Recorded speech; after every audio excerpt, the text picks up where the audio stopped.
For 4 years, Reese Hawthorne kept her hands busy so her mind wouldn't go to the places it still wanted to go. She worked nights at the Millbrook Veterans Care Home in Clarksville, Tennessee, a long, low building that smelled of floor wax and old paperwork, tucked between a highway on-ramp and a dollar store. She wore blue scrubs. She carried a clipboard. She learned the names of every man on her ward and the particular way each one breathed when his pain medication was wearing thin. She was, by every measure anyone could see, a quiet woman doing a quiet job. That was the idea. But before I get into what happened the night that all fell apart, I want to take just a second to say welcome. If you're new here, this is Hidden Badges Stories, where we tell the ones that never made the news. If this story moves you, hit that like button before we're done tonight. Drop a comment and tell me where in the world you're listening from. And if you haven't subscribed yet, now's the time. There's a light on here for everyone who has ever carried something they couldn't set down. Now, let's go back to Clarksville. The fundraiser gala was not Reese's idea. The Millbrook board held one every October, a dinner in the recreation hall, round tables draped in white cloth, battery-powered candles, a cash bar in the corner staffed by a volunteer from the Methodist Church 2 blocks over. Local donors arrived in blazers and good dresses. A catering company brought in trays of carved turkey and au gratin potatoes. The men who actually lived there were gently encouraged to stay in their rooms for the duration, which told you everything you needed to know about what the evening was really for. This year the board had brought in Dr. Preston Vance. Vance was a man who had spent 20 years turning other people's experiences into keynote speeches. He had no military background, no medical credentials worth noting, no connection to veterans beyond the checks he helped solicit from people who had none either. What he had was a voice that knew exactly when to drop to a whisper, and a face that read as sincere from 30 feet. He had written 2 books. He charged $22,000 per appearance. The Millbrook board had found him on a Speakers Bureau website and called it an investment. Reese was refilling water glasses when Vance took the microphone. She was not supposed to be in the main hall. Her shift covered Ward B, the long-term men, the ones who needed turning and watching in quiet company in the deep hours. But Soledad, the charge nurse, had asked her to help with catering overflow, and Reese had said yes because Reese always said yes to the thing that asked the least of her. She was moving along the back edge of the room, pitcher in hand, when Vance's voice found her. "You see this woman right here?" She stopped. Every face in the room turned. There were perhaps 200 people at the tables. They found her the way people find anything pointed out to them. Immediately, without thinking, the way light follows wherever a finger directs it. Reese did not move. The pitcher stayed level in her hand. "This," Vance said, and his voice had the warmth of a well-banked fire, "is the real backbone of this place. Not the speeches, not the gala. This woman right here who shows up every night and does the work none of us would want to do." He let that hang. He was good at hanging things. "She will never know what these men endured out there. She can't. None of us can. But she comes. She fills the water glasses. She does her small, faithful part." A few people put down their forks and nodded. "There is a dignity," Vance continued, "in that kind of humble service, a beauty in knowing your place and staying in it." Reese looked at the floor. Her shoulders curved inward.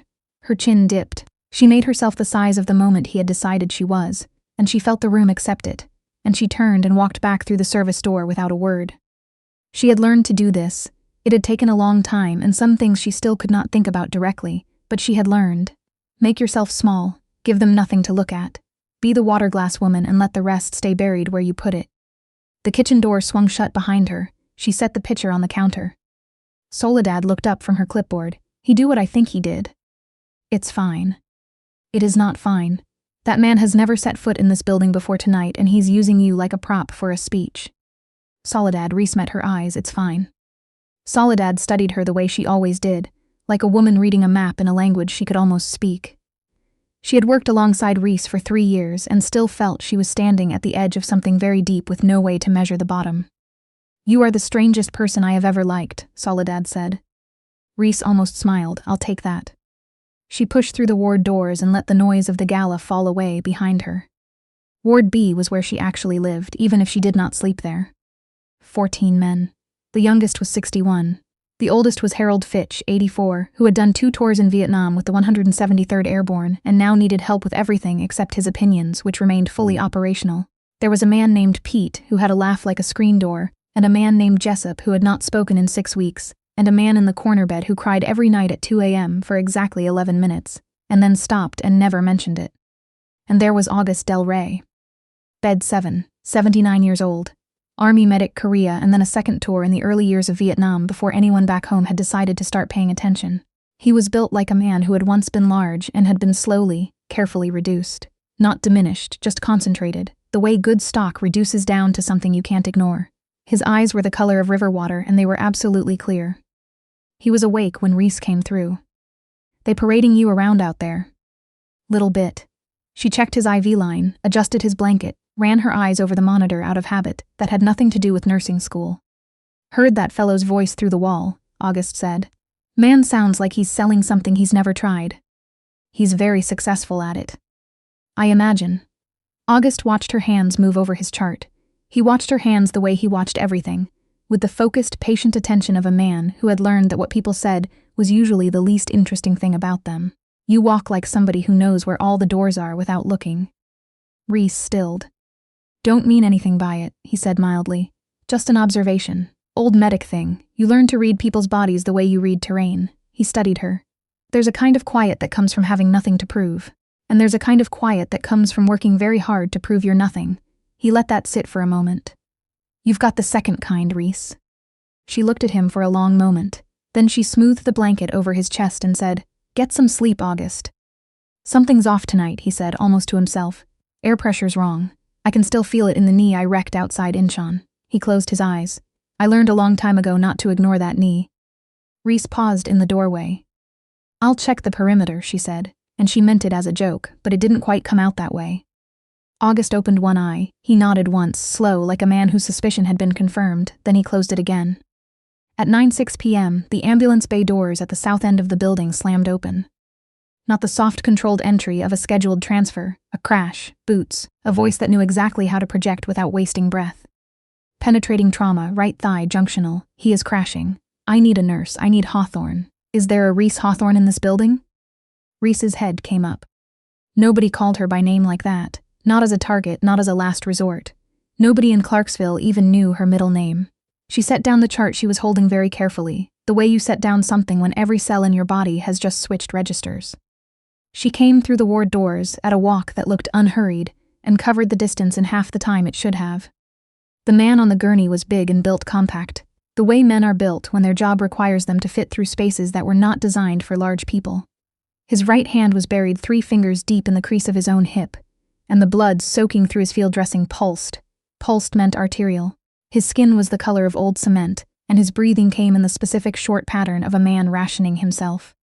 He was not thrashing. He was not grabbing at the paramedics. He lay still and managed himself, every movement deliberate, conserving what he had left. Reese clocked all of this before she reached the gurney. Civilian men panic when they bleed. They fight and cry and grab. This man was making choices, which meant training, which meant a very specific kind of training. "He kept asking for you," the paramedic said, her voice fraying at its edges. "The whole drive, every time he could talk, he said your name." The man on the gurney turned his head and found Reese across the fluorescent distance, and something in his face eased. "Hawthorne," his voice was a dry scrape. "Reese, I made it." She did not know his face, but she knew his hands, the particular call using across the palm and the first 2 fingers that came from years on a rope and a trigger and a rescue line. She knew the way he was breathing. She knew what it meant that he was still conscious. "What's your name?" she said. "Pruitt, Damon Pruitt, Senior Chief, Navy." A wet breath. "Your father, Master Sergeant Alan Hawthorne, he sent me. Before Reese, he sent me to you." The hallway tilted. She had not said her father's name out loud in 3 years. She had not let herself. Saying it broke something she needed to keep sealed just to keep moving. And so she had not said it, not even alone, not even in the car at 2 a.m. when she was most tired of pretending. "He sent me." Which meant her father had found her, across all the silence she had built between herself and everything she used to be. Which meant he had reached through it with this man, this bleeding stranger, this last message. Which meant... She did not let herself finish the thought. There would be time to fall apart. There was no time now. Pruitt's monitor screamed. The numbers fell off a cliff. The paramedic grabbed her arm. "We cannot get a tourniquet on it. The wound is too high, too close to the body. We are losing him right now, and there is no surgeon in this building." From the far end of the corridor came the voice of Dr. Preston Vance, who had followed the noise out of the gala the way certain people always follow noise, toward it, with a prepared expression of concern. "All right, everyone, please. Let's give these professionals some room." He moved through the gathering crowd of donors in their blazers and good dresses. phones beginning to rise in the low light. This is exactly what our staff trains for. Let the experts handle this. Reese looked at the man on the gurney. She looked at the blood that would not stop. She looked at the 200 civilians pressed into the corridor with their cameras, and Soledad gone white behind them, and the paramedics' eyes above the gurney saying the same thing eyes always said in these moments. I am out past the edge of what I know, and I need someone who isn't.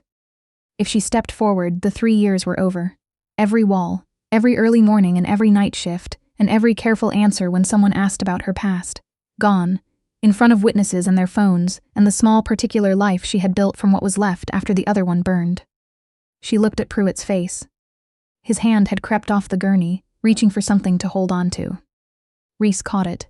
She felt the calluses. She felt the grip of a man who had driven through his own blood, because someone he trusted had told him she was worth finding. The decision was not a decision. It had been made the moment he said her father's name. You. She pointed at the paramedic, 2 fingers sharp. 14 gauge, biggest one you're carrying in my hand right now. She turned. Soledad. Trauma kit off the crash cart and clear this corridor. Every single person who is not staff, I need them in the gala room now. Move. Nobody moved. They stared because this was not the woman who had been filling water glasses 40 minutes ago. The face was the same. The scrubs were the same. But the eyes were running numbers. Fast, cold. The kind of arithmetic that decides who lives. I said now, Reese said, and the hallway came apart and did exactly what she told it. She dropped to her knees in the spreading blood without hesitation. She drove 3 fingers into the wound, found the femoral artery by memory and muscle, and 10 years of doing this in places these people would never be asked to name, and she pressed it flat against the shelf of his pelvis. The black flood slowed. Pruitt arched and groaned through his teeth. Good, Reese said quietly. That means your brain is still getting blood. Stay with me, Senior Chief. She kept her voice level, the way she had kept it level in the back of helicopters and in the mud, and in a valley she had spent 3 years trying to forget. Look at my eyes, breathe when I tell you. In. Out. She turned her attention to his chest while her fingers held the artery. Her free hand moved down his ribs, reading him by feel. The left side was tight. Wrong. The trachea at the base of his throat had begun to shift, pulling fractionally left, away from the failing side. The veins in his neck stood up like cables. Tension, pneumothorax. Air had been leaking into the space around his lung and could not escape, and the pressure was building, and in minutes it would compress his heart until the heart could no longer beat. She had watched this kill a man in 90 seconds once. She had promised herself, kneeling in that dust, it would never beat her again. Needle, she said, and held up her free hand. Soledad pressed the 14 gauge into her palm. Vance's voice came from somewhere behind the crowd, thinner now, the studio polish gone out of it. Someone stop her, she's a nurse, she cannot. Someone call an actual hospital. Reese did not look up.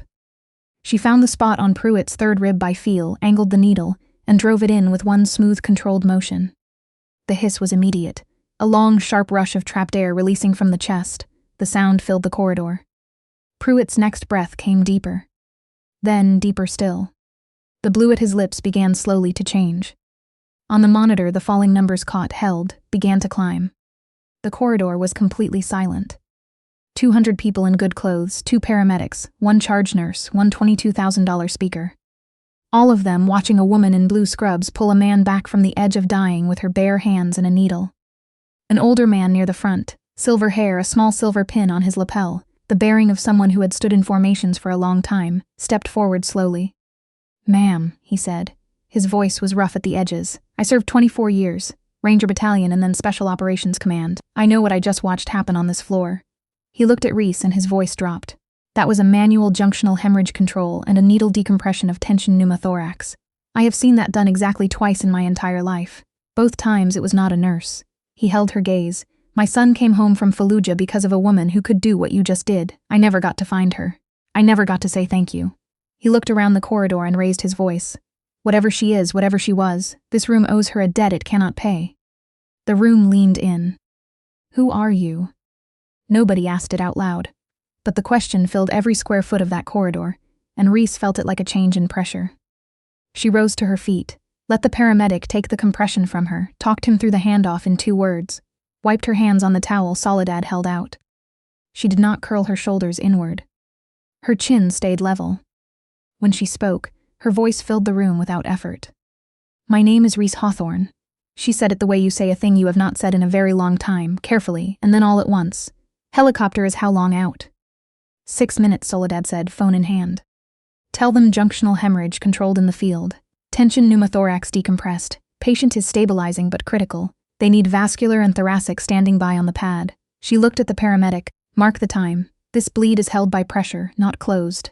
He has maybe 50 minutes before that window shuts. Go. Vance found his voice from somewhere in the back. Well, he tried for the laugh, the warm, practiced one he used to redirect awkward moments. Lucky for this young man that we had a nurse with some extra medical background on the premises tonight, so let's... Sit down, Dr. Vance. She said it quietly. She did not look at him. The two words landed the way a steel door lands in an empty building, and every person in the corridor felt them, and Dr. Preston Vance sat down in a folding chair that happened to be nearby and did not say one more word.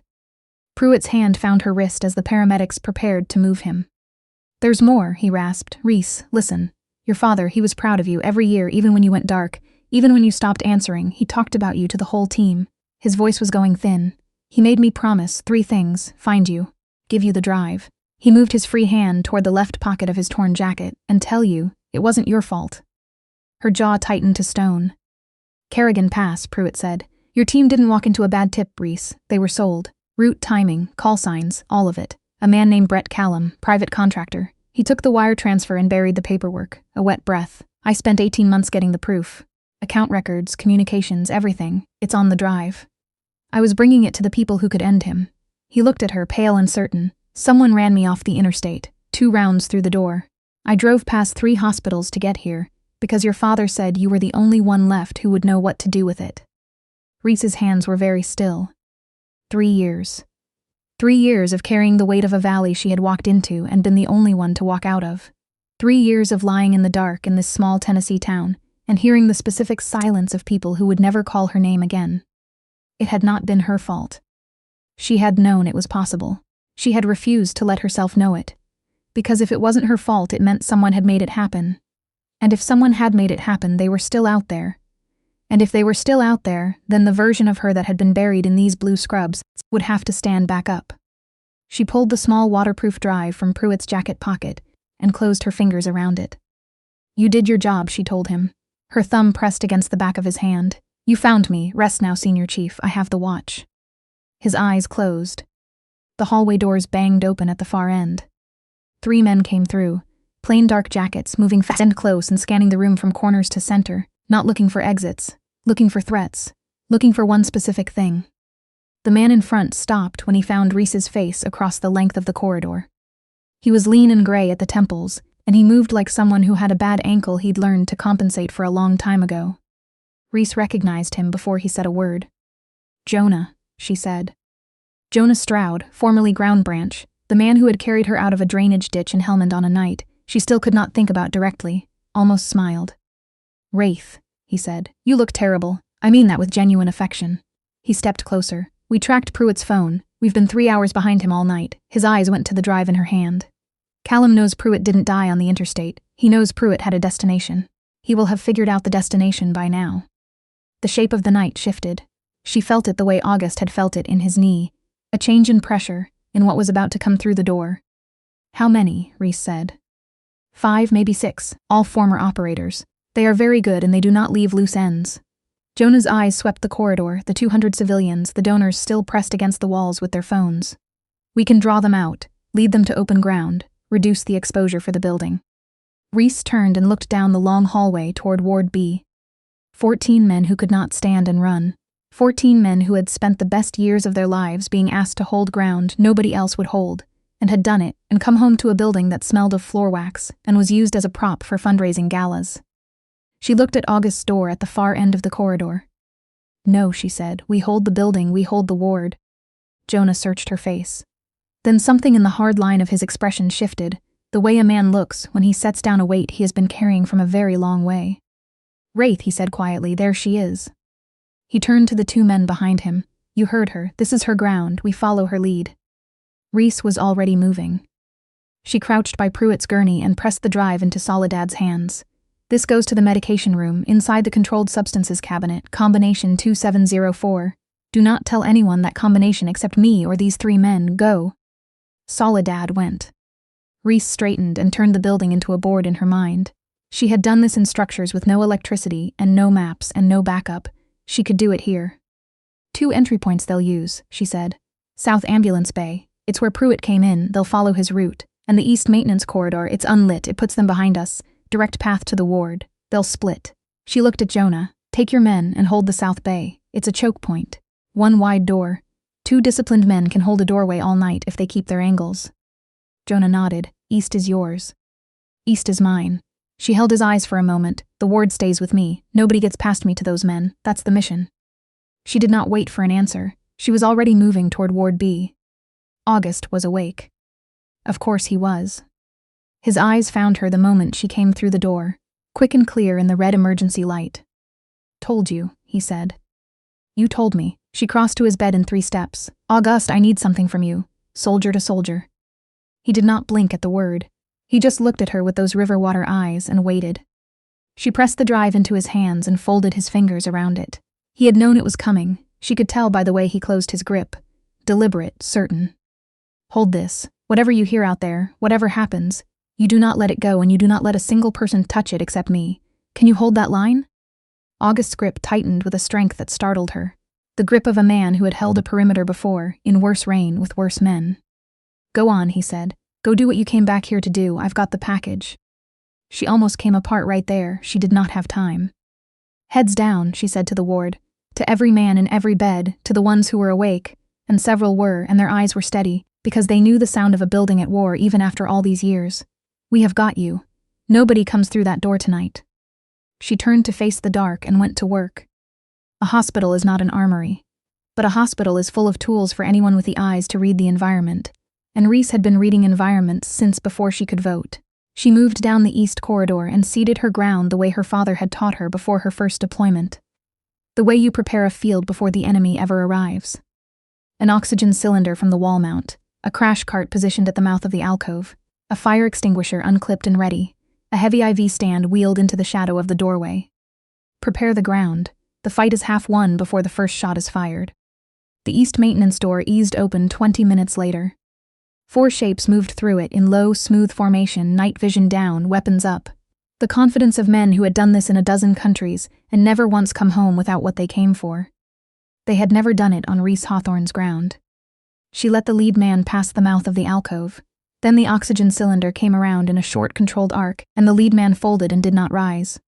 The fire extinguisher bloomed a wall of white fog down the corridor before the second man could bring his rifle around. The night vision that had been their entire advantage became a blank curtain. Their gift turned into a liability in 3 seconds. One of them clawed at his own goggles, shouting. He did not finish the sentence. Jonah's man took him from the flank. Reese took the third with the crash cart defibrillator paddles, a charge built to restart a stopped heart, used now to put a fighting man down without stopping his. She had learned the difference between down and finished a long time ago and held that line even here, even now, because there is a discipline in that distinction that the undisciplined will never understand.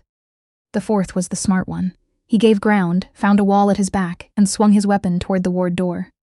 Reese was faster. She came through the fog inside his reach before the barrel finished its arc, and what happened in the next 3 seconds is the kind of thing that gets told and retold in a building for years. His own weight, the wall. 3 short, precise movements her body remembered, even after 4 years of pretending not to remember them. The man went down, his rifle spun away into the white.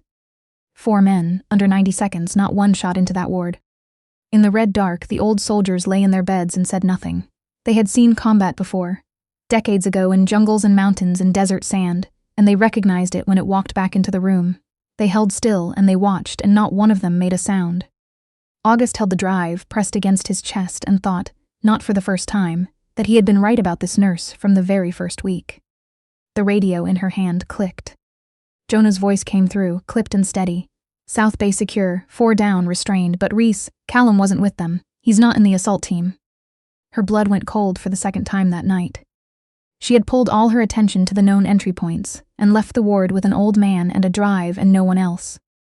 Callum had not come through the doors. He had come through the ceiling. She was already running.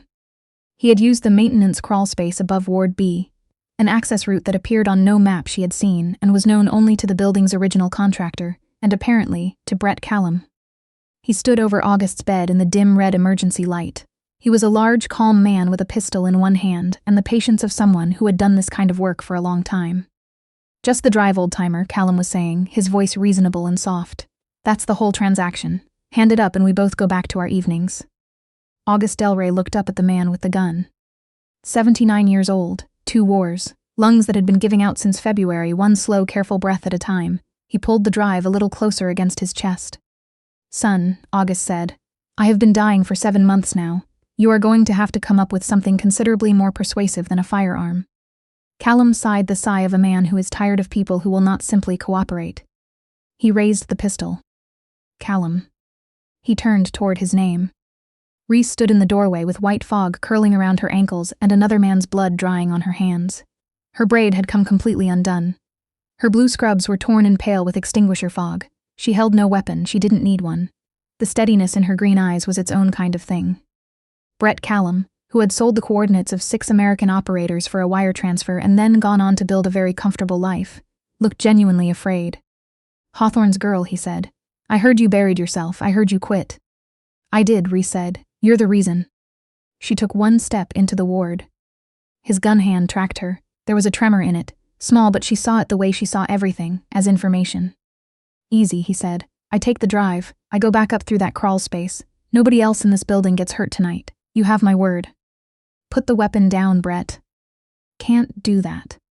Then you already know how this ends. The ward was silent. The old soldiers held still in their beds. Callum's pistol swung off Reese and onto August. That was the mistake. She crossed the room before the barrel finished moving. Inside his reach, the wrist taken and turned, the single shot punching harmlessly into the ceiling. Plaster falling like snow across the beds. And then she did not stop, because she had learned from the man who trained her that you do not stop. And Brett Callum's own weight and the bed frame and the floor did the rest. He went down. She held the lock, pressed her weight into it, let the quiet fill the room. 12 years, she said, her voice low and even.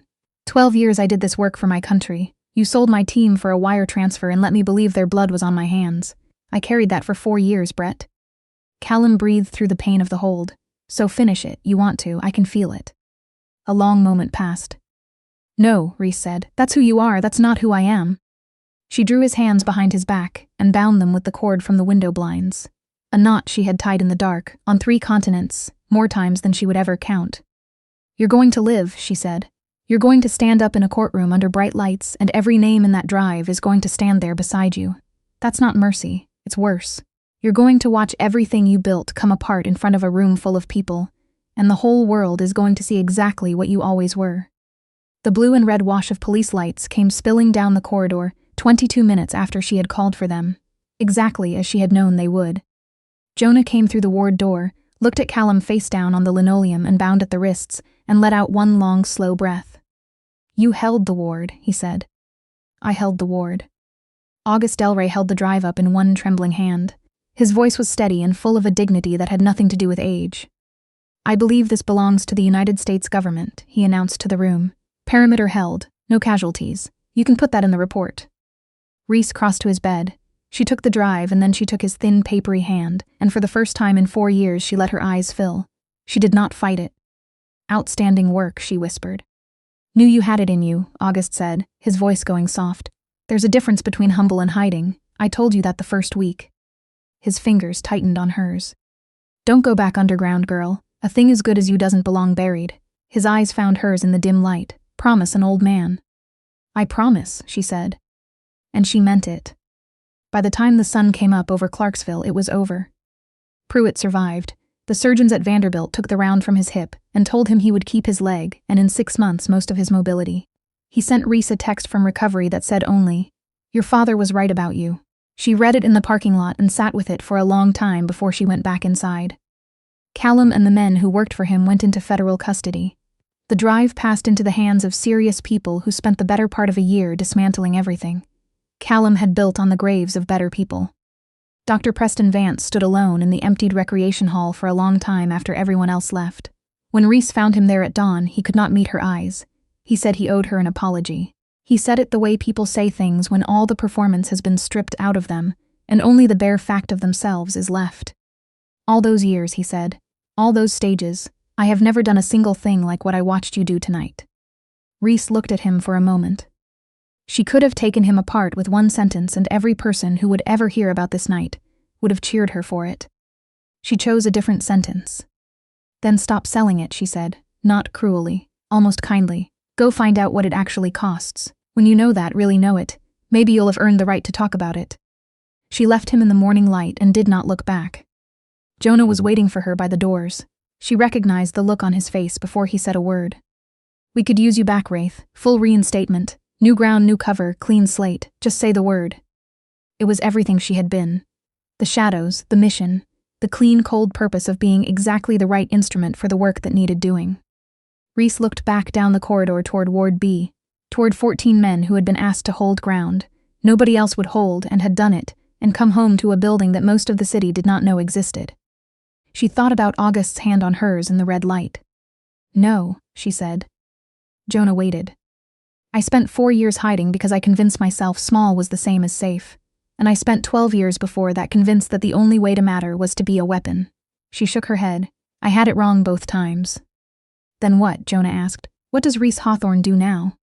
She looked toward the ward, and for the first time in longer than she could clearly remember, a real smile found her face and stayed. This building is full of men who came home from the same places they sent me, she said. And nobody here knows how to reach them. Nobody speaks the language. Nobody knows what a man's body does 3 years after a thing he can never put into words. She held up her hands, the ones that had stopped a hemorrhage and decompressed a chest, and held Callum to the floor and held an old man's hand in the dark. I do, so I'm staying, and I'm going to build something real. Jonah nodded slowly, the way one soldier salutes another without lifting a hand. Your father would have been proud of you, he said. He already was, Reese answered. Somebody made sure I knew. 3 months later, the Millbrook Veterans Care Home opened a new clinical wing. The board had wanted to name it for a donor or a senator, or anyone with the kind of name that looks good on a dedication plaque. Reese said no.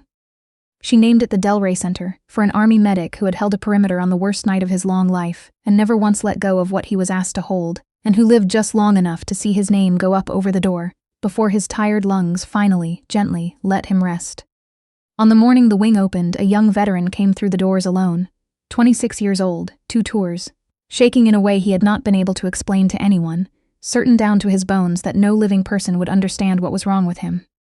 A nurse with a long brown braid and clear eyes and 3 quiet scars she no longer hid sat down in the chair beside him. She did not look at the floor. Her shoulders did not curl inward. She looked him straight in the eyes, soldier to soldier, and she said the only words that have ever truly reached a person in that kind of dark. I know, she said. I've been there too, let's get you home.